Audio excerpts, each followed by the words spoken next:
What's going on, everybody? Welcome back for another poker vlog. So this is going to be a different vlog than a lot of you are used to. So if you saw the last video, we had an amazing week in New Jersey with the online bracelet series. And now the series, for the first time ever, is in Pennsylvania. So I am back in Pennsylvania now, my home base. I got my baby here, my desktop computer. She's purring. It's so nice. You could see the camera quality. I have my really nice camera. I got my nice mic. So it feels really nice to be back in this space. I love this spot, this big desk and everything. But make sure that you're tuning in to the streams this week. There's only a week of these events, so tune into twitch.tv/BetOnDrew to sweat me live, competing for a bracelet. Hopefully we have another deep run and do better than our 5th place. Today I have for you a throwback vlog, the very first poker vlog I've ever made, or tried to make, I should actually say. And I didn't get a chance, because I've been traveling, I didn't get a chance to play live this week. So I was like, oh man, maybe I'll just release this vlog that I wasn't sure if I was going to actually ever show anybody. But I guess at this point we're on vlog 16. This is vlog 17, but it was actually the first vlog I ever filmed. So I guess we get to see the progression of my vlogging here. But yo, this was so funny. When I first decided I was going to start creating poker vlogs, I was a little nervous to do it. I didn't understand X, Y, Z. I was asking a lot of other vloggers that I was close to, like, you know, how does this work, whatever. And so in this video, you're going to see that I don't have much table footage because I wasn't sure when to do it. I didn't want to like click record just when I was playing hands, or I had good hands, so I didn't understand how it all went. You'll have to be a judge for yourself. Let me know how far you think I've come in the comments, and you'll see it's different. The vibe isn't bad though. I think it's chill. I think it's a fun, enjoyable video, so check it out. But I do think it's funny to see how far I've come. Yes. So again, if you've been enjoying my content here on YouTube, please don't forget to like the videos, drop a comment, and also subscribe to the channel. It is massively, massively helpful to the channel, performing the videos being seen. So I really, really appreciate that. And yeah, past that, I'll see you on the live streams this week. I'll be live by 6 p.m. Eastern on Twitch. Good luck on the tables. Enjoy this video, and I'll see you later. What's going on, everybody? So, for those of you who don't know, we've just recently moved from Toronto back into the States. We're currently in Philadelphia for the first time in a couple of years, basically since the Thirst Lounge project. So we're going to Maryland live, and this is going to be my first time out playing live since just before the pandemic happened.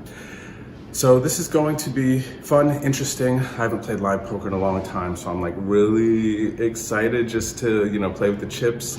And we were watching some stuff on YouTube last night, watching some live poker vlogs, you know, big boys, Brad, Owen, Andrew, and I was getting so excited to play. Just that feeling, you know what I mean, when you like peel your cards up.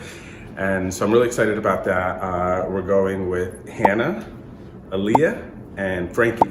We're gonna be playing in this $450 buy-in.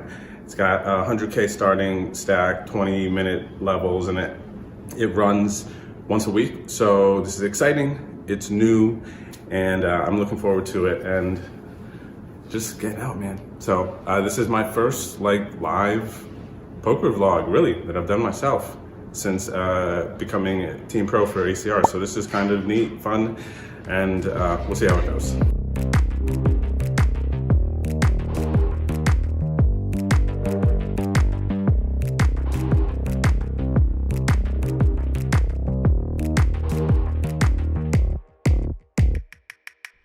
This tournament started with 100,000 chips and 20-minute blind levels. It started at 11:15 a.m., but due to traveling and running into some traffic, I didn't actually get there until a little bit after 1, which was about 30 minutes right before the end of late registration, and still I had to wait about another hour until I was able to get a seat.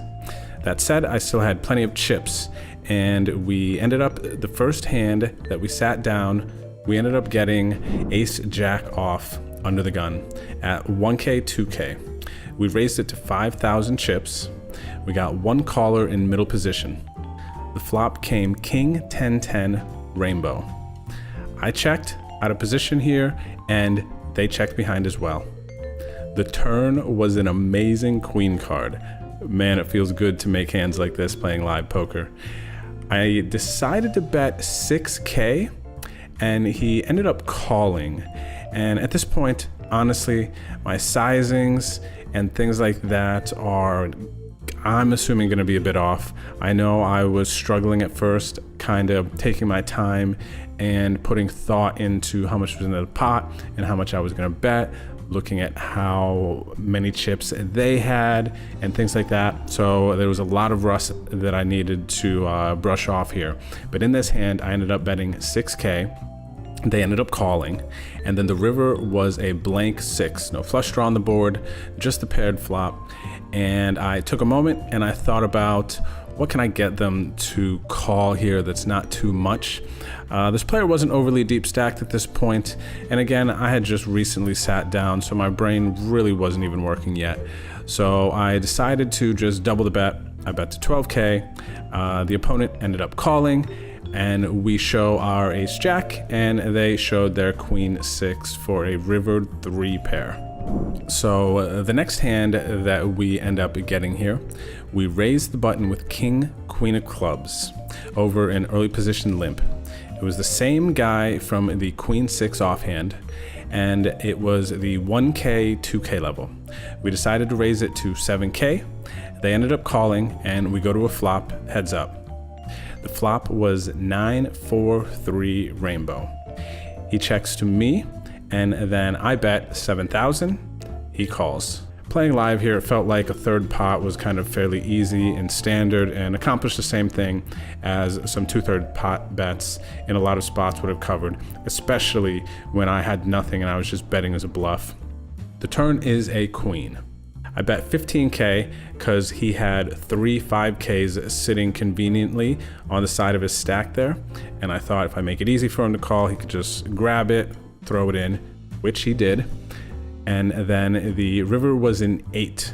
So now he quickly checks again.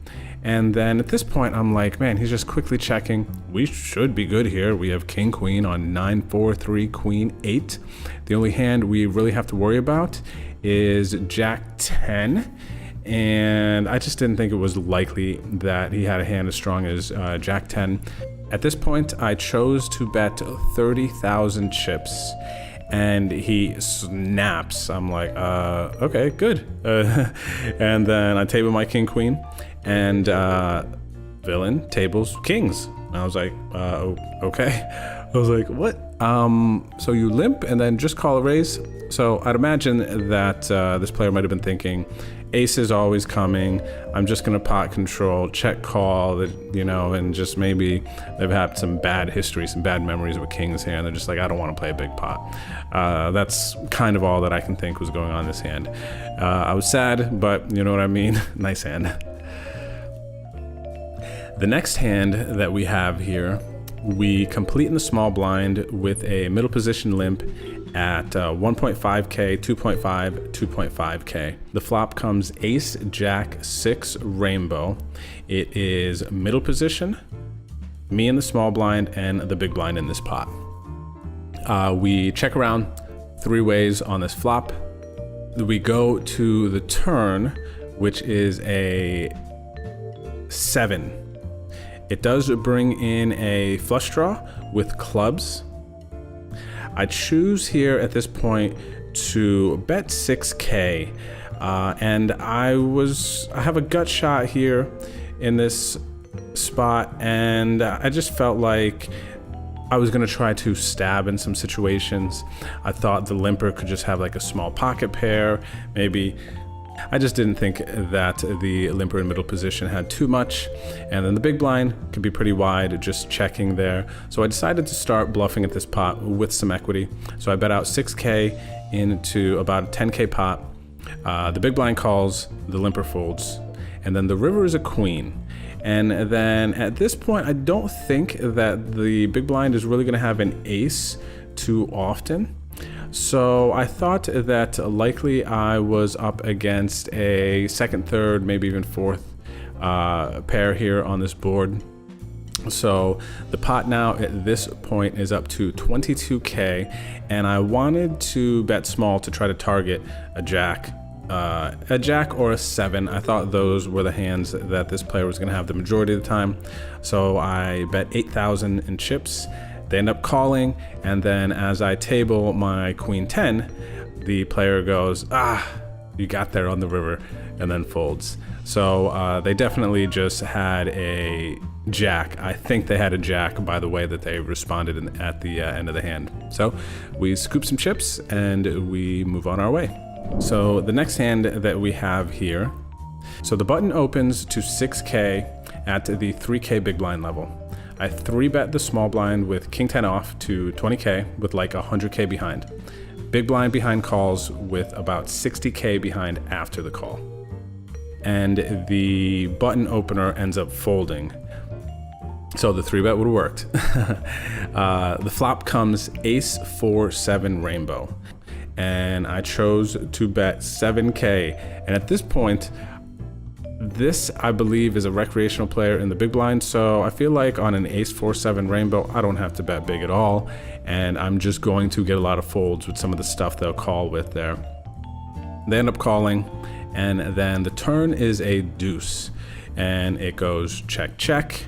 And at this point on ace 4-7, when I have king 10, they cold call the 3-bet for a quarter of their stack, and I bet, and I'm just like, okay, just, man, they're gonna have like 8s and 9s here sometimes, and 6s, which suck, but I feel like this is just not a spot where I really need to start barreling off.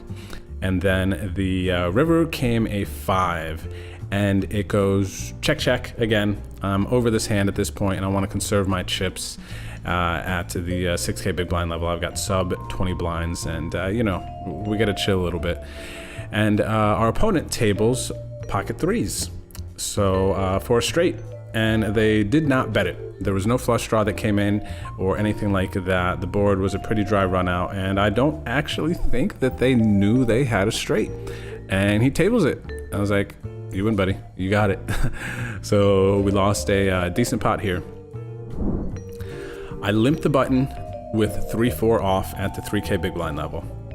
Now, at this point, I started to pick up a couple of chips, not too many, honestly, but the biggest thing for me in this moment is I was for sure at a table of recreational players who were playing very loose passive, and I wanted to play a lot of pots with them. The player who seemed to be the most knowledgeable at the table was playing quite tight, and they were to my right.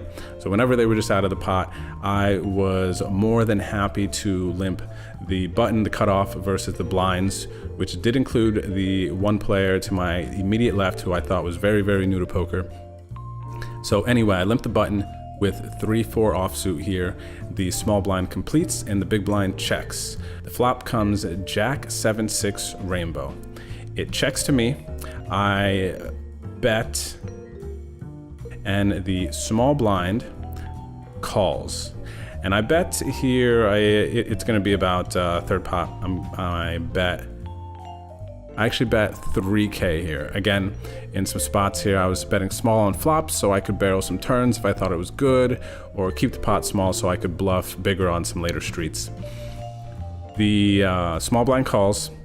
The turn is a 4, and I think that the 4 helps some of their check calls on the flop if they happen to have 6-5.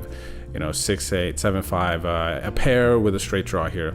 So I decided that I was just going to be bloating the pot too often here on the turn with the 4. So I decided to go check, check here. They checked. I check. You get it. And then the river was a 7. Small blind checks. We're heads up at this point. And they definitely seemed weak. And this is another thing with recreational players in live poker, to my knowledge, is that if they had a 7, they are betting this river. They want to get value, and the turn went check, check, so they just would not risk checking a 7 here. Even a jack, I think that they're going to bet here a lot of the time. So when the small blind checks again, and I look over at him, and it doesn't really look confident. You can kind of see with some of these recreational players at times, if you just pay attention, you can see kind of how they hold their cards, their demeanor, and see if they seem interested or not in this pot. And this opponent in this hand seemed very uninterested, so I ended up betting again another small bet here. I just bet 8,000 chips. They ended up folding, and we picked up a nice pot here. Okay, on to the next hand. In this hand, we have 45,000 in chips in the small blind. The big blind at this point is 4,000, so it's 2,000 small blind, 4,000 big blind with a 4,000 big blind ante. The button opens to 10K, and I decided to just call in the small blind here with ace jack off. This actually seems like a pretty easy jam as I'm talking about it now.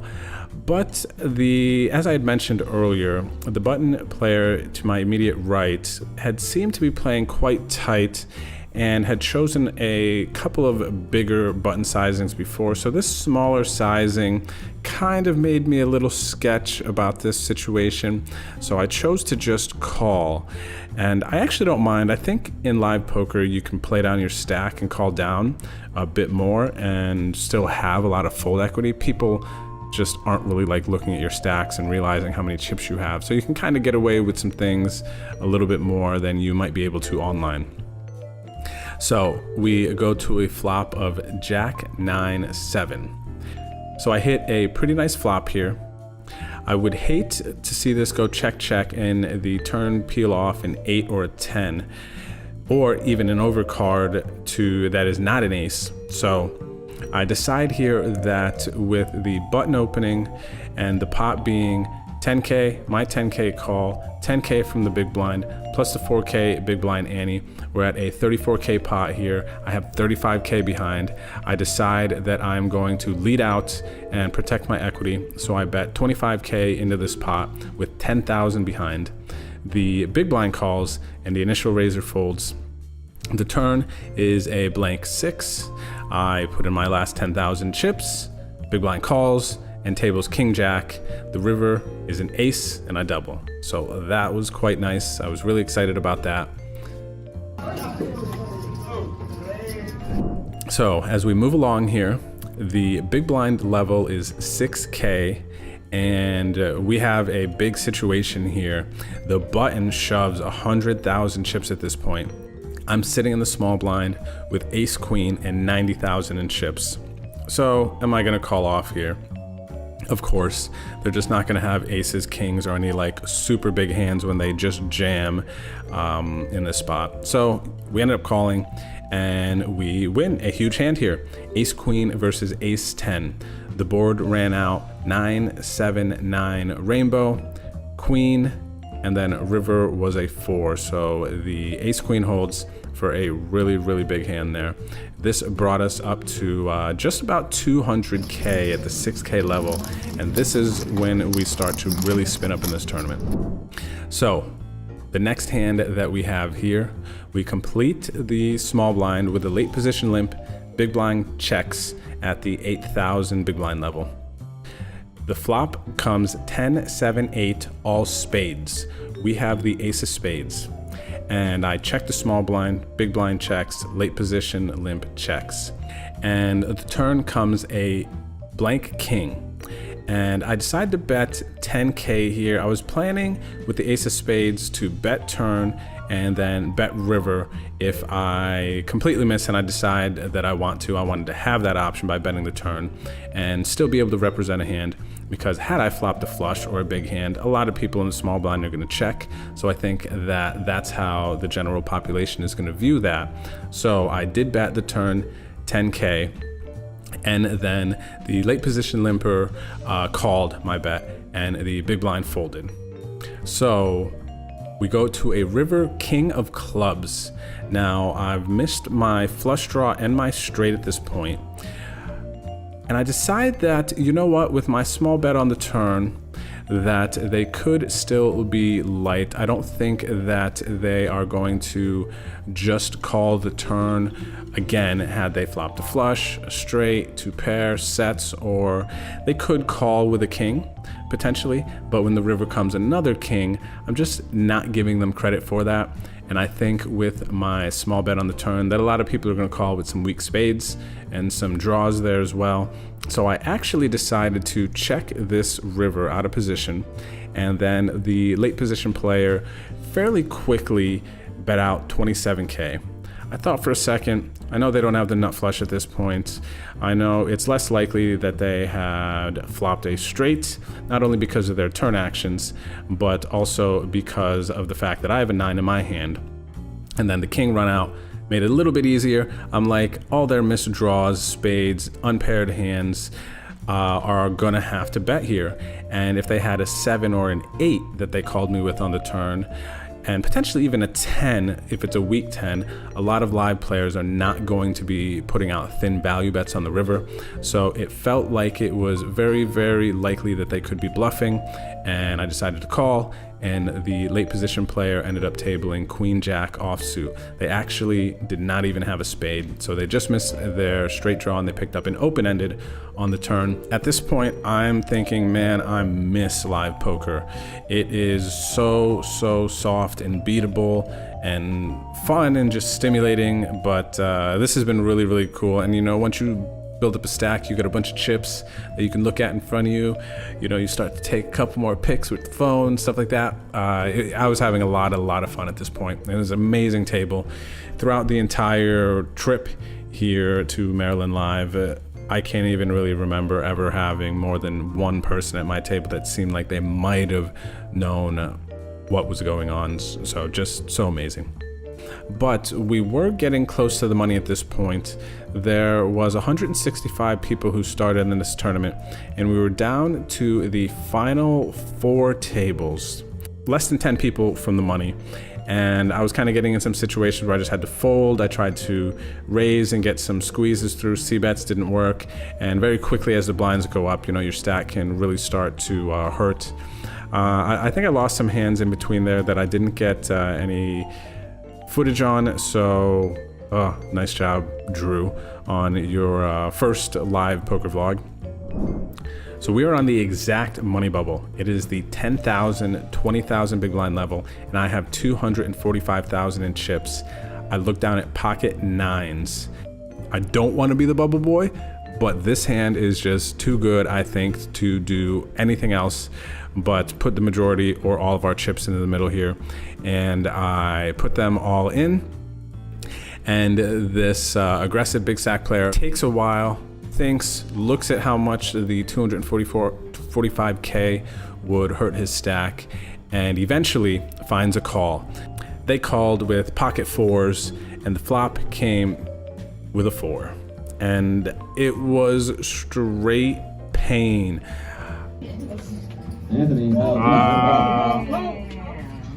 Oh man, I really had to walk this one off. This was tough. But to stone bubble the money, getting deep in our first tournament back since pre-COVID, I definitely had to go for a walk after this. But you know what I mean?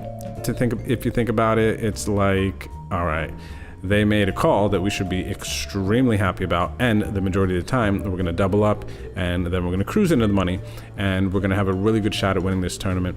Unfortunately, this time it did not end up working out for us, and we had to go wipe our tears, say GG's, nice hand, good luck everyone, and then roll down the stairs and get out. Just So for this tournament, we ended up buying in for one bullet at 450 bucks and busted out for $0. Thanks for making it to the end of my video. No one does that, do they? All right, look, I respond to comments, so please leave a comment below the description and let me know what you think. Let me know if you have any questions. Otherwise, check out some of my last videos here, and don't forget to hit the subscribe button here. All right. My name is Drew. Peace out. Catch up with you later.